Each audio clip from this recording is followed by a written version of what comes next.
11 अप्रैल को संत आशाराम बापू का 87वां अवतरण दिवस पूरे विश्व में हर्षोल्लास के साथ मनाया जाएगा। बापूजी के अवतरण दिवस के उपलक्ष्य में देश भर में अनेक तरह के सेवा कार्य होते हैं। देश में कई जगह भंडारे होते हैं, कहीं शरबत वितरण, कहीं छाछ वितरण तो कहीं गरीबों में अनाज बर्तन आदि का वितरण किया जाता है। कई जगह संकीर्तन यात्रा निकाली जाती है। भोपाल के कोलार क्षेत्र में भी विशाल संकीर्तन यात्रा निकाली गई। यह यात्रा सर्वधर्म पुल से नालंदा को हायर सेकेंडरी स्कूल तक निकाली गई। इस यात्रा में बापूजी के हजारों भक्त सम्मिलित हुए। यात्रा में सभी भक्त संकीर्तन पर नाचते हुए चलते रहे। यात्रा के अंत में बापूजी की आरती की गई। तत्पश्चात सभी को भोजन कराया गया।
आशाराम जी महाराज के अवतरण दिवस के उपलक्ष्य में संकीर्तन यात्रा का आयोजन किया गया है। हमारे बापू निर्दोष होते हुए भी 10 साल से जेल में हैं और जो अपराधी वर्ग है वो बाहर घूम रहा है। बापूजी ने कई ऐसी योजना चलाई जिससे सभी वर्ग, चाहे वो हिंदू, मुसलमान, ईसाई, सभी का फायदा हुआ और सभी के बच्चे एक अच्छे संस्कारवान बने।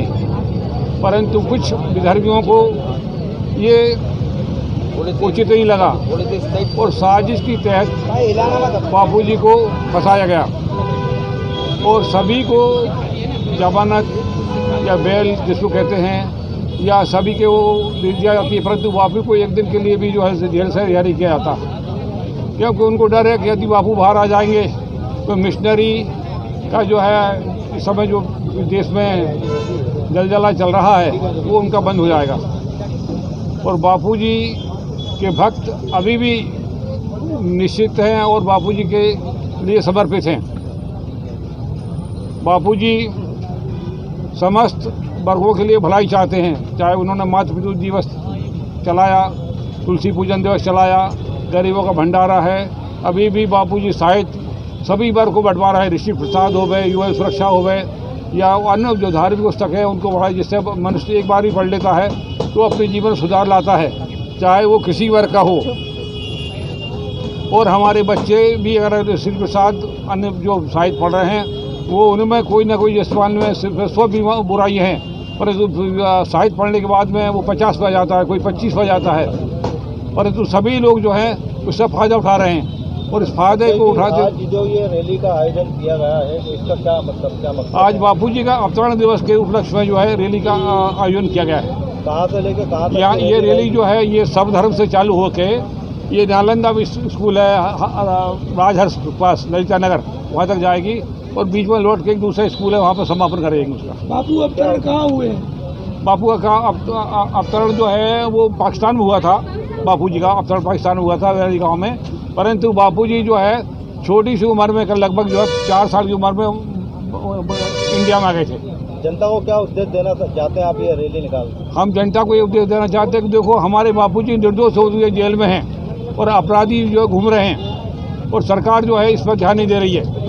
हम ये चाहते हैं कि हमारे बापूजी को तत्काल रिहा किया जाए, जिससे जो है समाज सब वर्ग का अच्छा होवे। आपका नाम बता दीजिए। Ashok Kumar Malvi, retired SP. अब आप बोल दीजिए। भाई साहब अब आप थोड़ा सा कुर्सी चेंज कर लो ना, पूरा माइक चेंज हो गया। अरे बस भाई साहब और बीच में आ गया। मेरा नाम भूपेंद्र मोदी है। मैं पूज्य गुरुदेव से 1997 से जुड़ा हुआ हूँ और बापूजी से जब से मैं जुड़ा, जब से मेरे जीवन में बहुत परिवर्तन आया और मतलब आज मैं ये कह सकता हूँ कि मैं जो कुछ भी हूँ सिर्फ सदगुरुदेव की बापूजी की कृपा से ही हूँ। ठीक है, और मैं एक संदेश देना चाहता हूँ कि भाई हमारे बापूजी निर्दोष हैं और उनकी निर्दोषता मतलब जग जाहिर है। हर व्यक्ति जो भी बापू से नहीं जुड़ा वो आज की तारीख में ये कह रहा है कि भाई बापूजी के खिलाफ कोई षड्यंत्र किया गया है, इसी कारण उनको 10 साल से आज बेल तक नहीं दी गई, 1 दिन की पेरोल भी नहीं दी गई। ये तो और मेरा सभी मीडिया वर्ग से भी एक निवेदन है कि भाई आप लोग सत्य को, आप तीसरा स्तंभ है, आप हिंदुस्तान का चौथा स्तंभ है, तो आप लोगों भी इस मुद्दे को थोड़ा उठाएं और वही बापूजी को न्याय दिलाने में मतलब हम सभी साधकों की मदद करें। इतना ही मैं कहना चाहता हूँ। शिकार हुए कि किसी धर्म के षड्यंत्र के शिकार हुए? दोनों, धर्म का षड्यंत्र और पॉलिटिकल दोनों ही। कौन लोग हैं जो बापू के खिलाफ षड्यंत्र कर रहे हैं? अब मैं देखो जाहिर में नाम नहीं ले सकता, लेकिन दुनिया जानती है भाई कि पॉलिटिकल में आजकल पावर में कौन है, कौन किसके समय में अंदर गए और किसके समय में बाहर नहीं आ रहे हैं। तो जो जिनका समय चल रहा है वही लोग जिम्मेदार हैं। आपका नाम बता दें। मेरा नाम भूपेंद्र मोदी।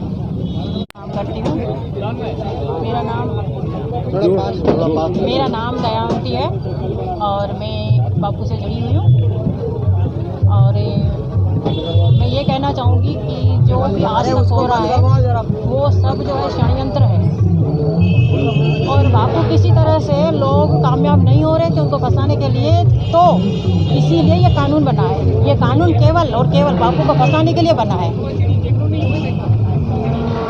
क्योंकि षड्यंत्रकारियों ने बहुत ही षड्यंत्र चलाए, बहुत किया।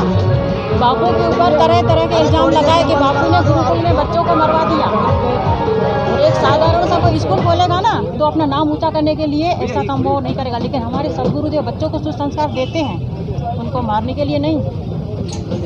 ये बहुत बड़ा षड्यंत्र है, लेकिन उससे क्या हमारे बापू को कोई फर्क नहीं पड़ा। क्या लगता है किसका षड्यंत्र है? षड्यंत्र है किसका है ये पता लगाना वकील का, जज का, सरकार का काम है, हमारा नहीं है ना।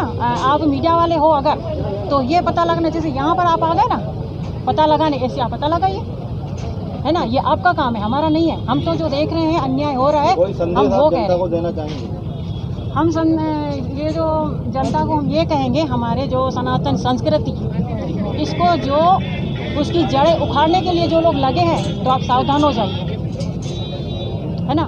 जो आज एक संत को, इसके पहले भी संतों को और उसके पहले भी, क्योंकि आज जुगा से हमारी सनातन संस्कृति शुरू से ही है ना। जब मोहम्मद जी आए तो मुस्लिम धर्म चला। आज की रैली का उद्देश्य बताइए। हमारी रैली का उद्देश्य ये है कि हम जनता को जागरूक करना चाहते हैं कि जागो हिंदू जागो, हमारा धर्म खतरे में जा रहा है और लोग षड्यंत्र करके। आप सनातन धर्म की बात कर रही हैं, ये देश सनातन सदियों का सनातन धर्म है, सब जानते हैं। जी हाँ, आप कह रहे हो बापू षड्यंत्र के शिकार है, शिकार हुए हैं ना। वकील से पूछो, प्रेस कॉन्फ्रेंस आप ले रही हो, तो आप ये बताओ कि इस बापू के खिलाफ कौन षड्यंत्र रच रहा है? पूंजीपति कर रहा है, व्यापारी कर रहा है, भाई, व्यापारी कोई पार्टी, कौन है व्यक्ति जो ये षड्यंत्र रच रहा है? अधर्मी लोग हैं, ये राजनीति है। और जो धर्म हमारे जो सनातन संस्कृति के विरोधी आज जुगाते चलते आ रहे हैं ना, उनकी ये कड़ियाँ ही हैं। कौन है? ये बीजेपी है बापू के खिलाफ क्या? देखो, न बीजेपी में कह सकती हूँ, न मैं कांग्रेस कह सकती हूँ। मैं फिर यही कहूंगी कि ये पता लगाना सरकार का तो और क्या वकील का भगवान है क्या बापू के खिलाफ? जब दो भगवान- पार्टी नहीं है तो है कौन खिलाफ बापू? अच्छा, इसके पहले जो संतों को फंसाया गया था, तो वो कौन थे जिम्मेदार? कौन- वो जाके कौन? पुराना इतिहास पढ़िए ना आप। अरे आप बताइए तो उत्तर तो नहीं, दीजिए। आप हमसे बड़े हैं, तो आप इतिहास पढ़िए, मैं है ना।